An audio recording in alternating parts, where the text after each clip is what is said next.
कड़कती धूप और चिलचिलाती गर्मी इतनी ज्यादा पड़ रही थी कि नदी तालाब सब कुछ सूखने लगे थे। लोगों का गर्मी के मारे बुरा हाल हो रहा था। जहां लोग गर्मी से परेशान थे तो वहीं चुड़ैल, जो कि तेजपुर नाम के एक जंगल में रहा करती थी, जो इस भयानक गर्मी से पागल हो रही थी। ऐसे ही एक दिन चुड़ैल पसीने से तरबतर हो रखी थी और अपने शरीर से टपकते पसीने को देख चुड़ैल खुद से बोलती है, हाय, ये गर्मी, जंगल में भूत चुड़ैल को इतनी गर्मी लग रही है तो पता नहीं ये इंसान कैसे रह रहे होंगे। जाकर देखना पड़ेगा कि इस बार इन इंसानों में इस भयानक गर्मी से बचने के लिए कौन सा इंतजाम किया है। पर जाऊं कैसे? गर्मी इतनी ज्यादा हो रही है कि इस धूप में इस पेड़ की छाए के नीचे से कहीं जाने का दिल नहीं कर रहा, पर जाना तो पड़ेगा। एक काम करती हूँ, पहले किसी तालाब में जाकर डुबकी लगा लेती हूँ, उसके बाद गांव का हाल देखती हूँ। इतना बोलकर चुड़ैल जंगल से बाहर जाती है, परंतु ये क्या, गांव के सारे तालाब और नदी बिल्कुल सूखे पड़े थे। जमीन भी सूखी पड़ चुकी थी। तभी चुड़ैल देखती है कि एक आदमी अपने हाथों में बर्फ लेकर जा रहा था, और चुड़ैल जैसे ही उसके हाथों में बर्फ देखती है, वह उसके हाथों से बर्फ छीन लेती है और अपने सर के ऊपर रख लेती है। व्यक्ति जैसे ही अपने सामने एक चुड़ैल को देखता है, वह डर जाता है और जोर से चिल्लाने लगता है, अरे कोई मुझे बचाओ इस पागल चुड़ैल से, इसने मुझसे मेरा बर्फ छीन लिया। चुप कर, मेरा दिमाग पहले से ही खराब है। इस गर्मी की वजह से मैं पागल हुई जा रही हूँ और ऊपर से तू चिल्लाकर मेरा दिमाग और खराब कर रहा है। अगर तुझे अपनी जान प्यारी है तो चुपचाप ये सारी बर्फ मुझे दे और यहाँ से निकल जा, नहीं तो मैं तुझे जिंदा नहीं छोड़ूंगी। पर मैं ये बर्फ तुम्हें नहीं दे सकता, ये बर्फ मैं अपने घर के लिए ले जा रहा हूँ। घर का पानी बहुत गर्म है, पिया नहीं जाता। गर्म पानी नहीं पिया जाता तो फिर मेरे हाथों से मर। इतना बोलकर चुड़ैल उस व्यक्ति को मार देती है और उसके हाथों से बची हुई बर्फ भी ले लेती है और उसकी लाश से बोलती है, अगर तूने मेरी बात मान ली होती तो अभी तू जिंदा अपने घर जाता। इतना बोलकर चुड़ैल बर्फ लेकर जाने लगती है, परंतु कुछ ही देर में वह बर्फ भी गल जाती है, जिसके बाद चुड़ैल का गुस्सा और भी ज्यादा बढ़ जाता है और वह एक घर में चली जाती है और उस घर के वॉशरूम में जाती है। वॉशरूम अंदर से बहुत शानदार होता है। यह देखते ही चुड़ैल अब शावर लेने लगती है। शावर में से आ रहे ठंडे पानी से चुड़ैल का दिमाग थोड़ा ठंडा होता है और वह गाना गाते हुए बोलती है, अरे वाह, मजा ही आ गया, कितना ठंडा पानी है, कितना मजा आ रहा है। इस शावर के नीचे नहाने में तो मजा ही कुछ और है। अब तो मेरा दिल ही नहीं कर रहा कि मैं यहाँ से जाऊं। क्यों ना मैं इस घर में ही रहकर हर समय शावर के नीचे बैठी रहूं और गाना गाती रहूं। ठंडे ठंडे पानी से नहाना चाहिए। अब चुड़ैल नहाते हुए वॉशरूम के अंदर ही गाना गाने लगती है। तभी गाने की आवाज सरला के कान में जाती है और उसे लगता है कि उसकी सास शावर ले रही है, जिसके बाद सरला आवाज देते हुए बोलती है, अरे माँ जी, टंकी का सारा पानी खत्म करके ही मानोगी क्या?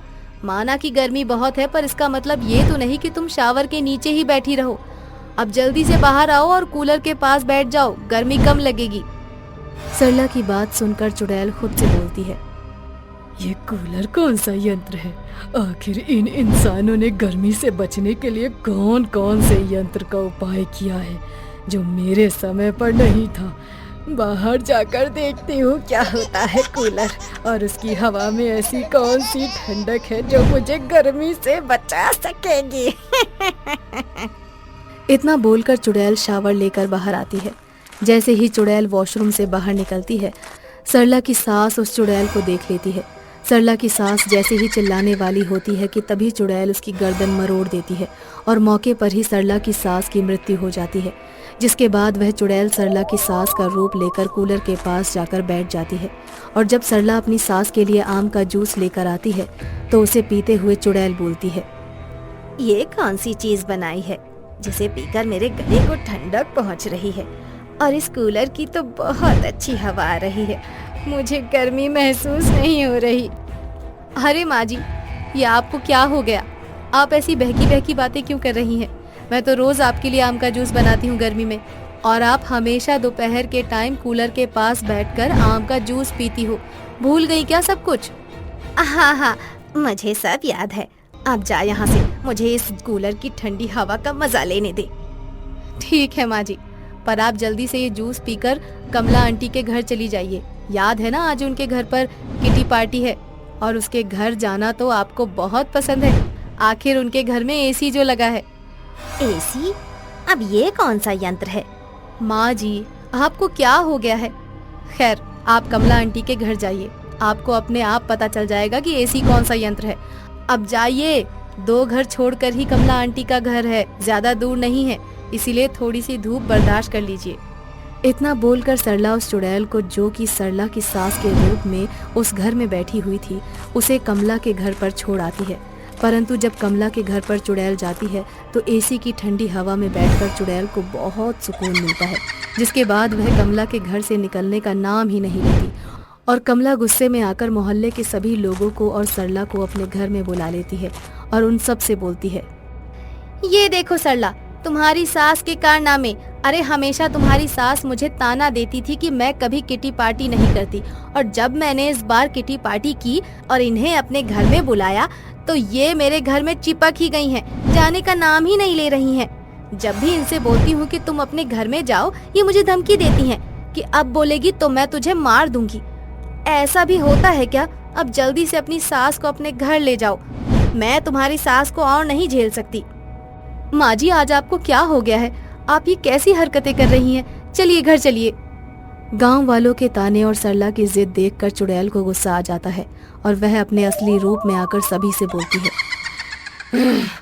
इस गर्मी की वजह से मैं ऐसे ही पागल हो रखी हूँ, ऊपर से तुम गांव वालों ने मुझे परेशान करके छोड़ दिया है। अगर अब किसी ने मेरे सामने मुंह खोला तो मैं तुम सबको मार डालूंगी। तुम गांव वाले इतने मतलबी हो कि तुम लोगों ने गर्मी से बचने के लिए अपने लिए अद्भुत यंत्र लगवा लिए ताकि तुम्हें गर्मी ना लगे, पर तुम गांव वालों ने एक बार भी हम चुड़ैलों के बारे में नहीं सोचा। जो तालाब सूखा पड़ा है उस तालाब में पानी भरवा दिया जाए। अगर तुम मेरे लिए थोड़ा सा सोच लेते और तालाब को ठंडे पानी से भरवा कर रखते तो मैं यहाँ कभी नहीं आती, क्योंकि तुम गांव वालों की वजह से मुझे गर्मी झेलनी पड़ रही है।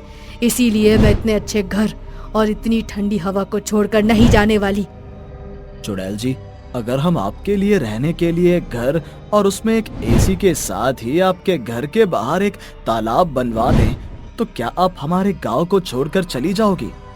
हाँ, अगर तुम अपने जैसी व्यवस्था मेरे लिए भी जंगल में कर दो तो मैं इस गांव को छोड़कर चली जाऊंगी। अब सभी गांव वाले मिलकर चुड़ैल के लिए जंगल में एक छोटा सा घर बनवाते हैं और उसमें एक एसी लगवा देते हैं। साथ ही चुड़ैल के घर के सामने एक स्विमिंग पूल भी बनवा देते हैं, जिसका पानी हर समय साफ और ठंडा रहता है। जिसके बाद चुड़ैल उस गांव को छोड़कर अपने जंगल में चली जाती है। ये कहानी बंगाल में बसे एक छोटे से गांव की है, जहां रमेश नाम का एक व्यक्ति दूसरी शादी करके अपनी बीवी के साथ घर में आता है, जहां उसकी दूसरी बीवी ममता अपनी सौतन की तस्वीर देखकर अपने पति रमेश से बोलती है, ये तुम्हारी पहली पत्नी है ना? हाँ, ये मेरी पहली पत्नी लता है, जो अब इस दुनिया में नहीं रही। जब ये इस दुनिया में रही नहीं तो इसकी तस्वीर घर में क्या कर रही है?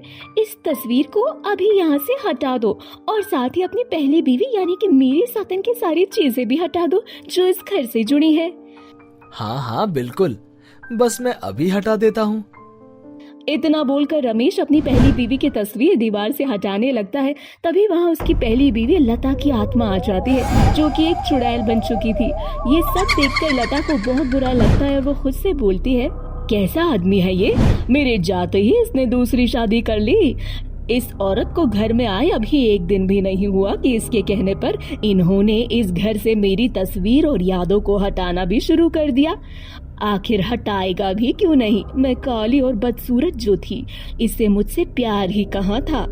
इतना बोलकर चुड़ैल दुखी हो जाती है और अपने पति को ममता के साथ खुश देखती है। कुछ देर बाद रमेश बाहर से खाना ऑर्डर करता है। ममता को बुलाकर उसे सरप्राइज देते हुए उसे बोलता है, मुझे तुम्हारे घर वालों ने बताया था कि तुम्हें मच्छी चावल बहुत ज्यादा पसंद है, इसलिए मैंने सोचा कि मैं तुम्हें तकलीफ ना देकर तुम्हारे लिए आज बाहर से ही कुछ खाना मंगवा लूं। तो कैसा लगा मेरा सरप्राइज? मुझे आपका ये सरप्राइज बहुत अच्छा लगा। आपने तो मेरा दिल ही खुश कर दिया। हे भगवान, आज तो मैं बहुत खुश हूँ रमेश जी को अपने पति के रूप में पाकर। तुम्हारे लिए एक और सरप्राइज है मेरे पास। जल्दी बताओ कौन सा सरप्राइज है? हम दोनों कल शाम को एक साथ मूवी देखने जा रहे हैं और मूवी देखकर जब घर आएंगे तब रास्ते में ही बाहर डिनर कर लेंगे। ये सब कुछ रमेश की पहली बीवी लता सुन रही होती है। रमेश का इतना बदला व्यवहार देखकर लता खुद से बोलती है, मुझे तो आज तक कभी बाहर नहीं लेके गया। मैंने इससे कितना प्यार किया, दिन रात इसकी सेवा की, पर इसको इतनी तलब थी, मेरे जाते ही उसने कुछ महीनों में दूसरी शादी भी कर ली। कोई बात नहीं रमेश बाबू, अपनी दूसरी बीवी के साथ मैं तुम्हें खुश नहीं रहने दूंगी। जब तक मेरी आत्मा भटकेगी और मैं अशांत रहूंगी, तब तक तुम्हारी जिंदगी में भी शांति नहीं आएगी। इतना बोलकर चुड़ैल ममता की थाल में पड़ी मछली में अपना जादू कर देती है।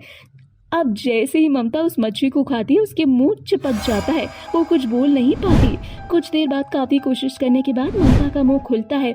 अब वो खाना छोड़कर सोने के लिए जाती है। अगले दिन रमेश ममता को मूवी दिखा कर लाता है। मूवी देखकर आने के बाद ममता बहुत ज्यादा थकी हुई होती है। ममता को इतना थका देख रमेश ममता से बोलता है, तुम तो बहुत ज्यादा थक गई हो। अच्छा तुम फ्रेश हो जाओ, जब तक मैं बिस्तर लगा देता हूँ। इतना बोलकर ममता फ्रेश होकर आती है और दोनों सोने के लिए बेड पर चले जाते हैं। तभी ममता के जहन में एक सवाल उठता है और वो रमेश से बोलती है, वैसे तुम्हारी पहली बीवी की मौत कैसे हुई और उसका व्यवहार कैसा था? ममता का सवाल सुनकर रमेश थोड़ी देर सोच में पड़ जाता है और खुद से बोलता है, अगर मैंने इसके सामने ममता की तारीफ की कि वो कितनी अच्छी थी तो इसे बुरा लगेगा। आखिर है तो लता इसकी सौतन ही ना। एक काम करता हूँ, इसके सामने लता की बुराई कर देता हूँ। इससे इसका प्यार मेरे लिए और भी ज्यादा बढ़ जाएगा और फिर लता की तरह ये भी मेरा ख्याल रखेगी। किस सोच में डूब गए? तुम नहीं जानती, पर उसके साथ मैं बिल्कुल खुश नहीं था। वो मुझसे घर का सारा काम करवाती थी और अगर कभी मैं उसका कोई काम नहीं कर पाता था तो वो मुझे झाड़ू और बेलन से मारा करती थी। पर फिर भी मैंने उसे बहुत प्यार किया, हमेशा बाहर घुमाने ले जाता था। उसको मेरे साथ कहीं जाना पसंद ही नहीं था, पर भगवान की मर्जी भी यही थी कि मेरी जिंदगी में तुम आओ और मेरी जिंदगी को सुखी बनाओ। इसलिए एक बीमारी से उसकी मौत हो गई। रमेश की बात सुनकर चुड़ैल को फिर गुस्सा आता है और वो खुद से बोलती है, दूसरी बीवी के आते ही खुद उसका नौकर बन गया और उससे मेरे बारे में झूठ बोलता है कि मैं उसे मारा करती थी, मैं इससे घर के काम करवाया करती थी। अब बताती हूँ इसे। इस तरह से चुड़ैल रमेश को रास्ते पर लाने के लिए एक प्लान बनाती है और सुबह होने से पहले ममता के शरीर में प्रवेश करती है। सुबह जब रमेश ममता को उठाता है तो लता, जो कि ममता के शरीर में थी, वो उठती है और रमेश पर गुस्सा करते हुए उससे बोलती है, मैं इस घर में रानी बनकर आई हूँ, नौकरानी नहीं जो सुबह जल्दी उठकर घर के काम करूँ और तुम्हारा खाना बनाऊँ। चुपचाप से तुम घर के सारे काम करके जाओ, मैं अभी और सोऊंगी। और हाँ, शाम को आने के बाद मेरे साथ मूवी देखने चलना। क्या हुआ है तुम्हें? ये किस तरह से तुम मुझसे बात कर रही हो? होश में हो या मैं होश में लाऊं तुम्हें? अब तुम मुझे होश में लाएगा? रुक, मैं तुझे अभी बताती हूँ। इतना बोलकर ममता झाड़ू उठाती है और रमेश की पिटाई करने लगती है। रमेश अपनी जान बचाने के लिए घर से भाग जाता है और एक नदी किनारे बैठ जाता है। तभी वहाँ वो साधु को देखता है और साधु के पास जाकर उसे बताता है, जिसके बाद साधु हंसते हुए रमेश से बोलता है, ये सब कुछ तुम्हारी पहली पत्नी लता कर रही है। उसके दिल को बहुत ठेस पहुंची है। उसके मरने के कुछ ही महीनों बाद तुमने दूसरी शादी कर ली। दूसरी शादी की तो की, पर तुमने उससे उसका घर, उससे उसका हक भी छीन लिया। यहाँ तक कि उसके घर से ही उसकी सारी यादें भी छीन ली और अपनी दूसरी बीवी के सामने उसकी झूठी बुराई करी। अगर तुम चाहते हो कि तुम्हें शांति से अपनी जिंदगी जीने को मिल जाए और लता को मुक्ति मिल जाए, तो तुम्हें अपनी दूसरी बीवी को सब सच सच बताना होगा। साथ ही लता की यादों को भी उस घर में संजोगना होगा, ताकि लता की आत्मा को मुक्ति मिल जाए और वो तुम्हें शांति से जीने दे। बाबा, आपका धन्यवाद जो आपने मेरी आंखें खोल दी। मैं अभी घर जाकर अपनी पहली धर्म पत्नी से माफी मांग लूंगा और ममता को सब कुछ सच सच बता दूंगा। अब रमेश घर आता है और लता की तस्वीर को उसी जगह पर वापस टांग देता है। साथ ही लता की यादें, उसके कपड़े, उसके गहने, सब कुछ घर में एक बार फिर से उसी जगह पर रख देता है जहाँ पर वो रखे हुए थे। ये सब देखकर ममता को बुरा लगता है और ममता रमेश से बोलती है, आपने फिर मेरी सौतन की तस्वीर यहाँ लगा दी? हाँ ममता, क्योंकि मैं अपनी पहली बीवी से बहुत प्यार करता हूँ और जितना प्यार मैं तुमसे करता हूँ उतना ही उससे भी करता हूँ। मैं उसे कभी नहीं भूल सकता। मैंने कुछ गलती जरूर की है, पर मैं उन गलतियों को अब सुधारना चाहता हूँ। मेरी पहली पत्नी बहुत अच्छी थी। ऐसी पत्नी शायद ही किसी को मिलती है। उसने मुझसे बहुत प्यार किया, पर मैंने उसकी कभी कद्र नहीं करी। इसलिए मैं वो सारा प्यार तुम्हें दे रहा हूँ, ताकि तुम्हें कभी मेरे प्यार की कमी ना हो। और मुझे मालूम है लता, तुम इसी घर में हो और मेरी बातें सुन रही हो। मैं सच्चे दिल से तुमसे माफी मांगना चाहता हूँ। देखो, अब तुम्हारी यादें और तुम इसी घर में हो। बस मुझे माफ कर दो। मैंने तुम्हें माफ किया रमेश। अब तुम अपनी जिंदगी को एक नए सिरे से शुरू करो और हमेशा खुश रहना। मुझे नहीं पता था कि लता दीदी इतनी अच्छी है। अब इस घर में लता दीदी का भी उतना ही हक रहेगा जितना कि मेरा। अब चलो हम दोनों अपनी नई जिंदगी की शुरुआत करते हैं। लता की आत्मा वहाँ से चली जाती है और रमेश अपनी दूसरी पत्नी के साथ शांति से अपनी जिंदगी जीने लगता है।